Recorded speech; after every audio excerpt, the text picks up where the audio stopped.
এই যে সুন্দর মেয়েটাকে দেখতে পাচ্ছেন, এটা কিন্তু হচ্ছে আমার সম্পর্কে বৌমা লাগে, মানে সম্পর্কে একটা ভাইস্তার মানে বউ। তো এই হচ্ছে মেয়েটা আমার কাছে আসছিল সাজতে। তো বলতেছে কোন নাকি বিয়ে বাড়িতে যাবে, তো এটার জন্য আমার কাছে আসছিল সাজার জন্য।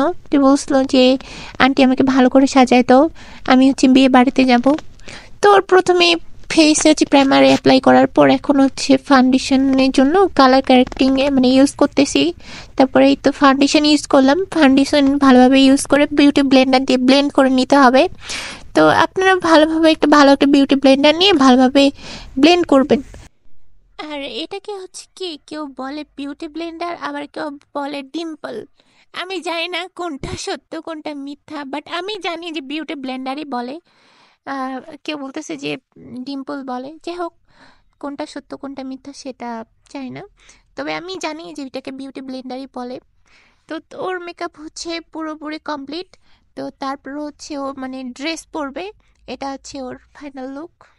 তো কেমন লাগলো আপনাদেরকে ওর হচ্ছে মেকআপ আর ওর ড্রেস, কেমন লাগছে আপনারা অবশ্যই কমেন্টে জানাবেন। আর যদি আমার ভিডিওটা ভালো লাগে থাকে বেশি বেশি করে শেয়ার করবেন আর লাইক করবেন।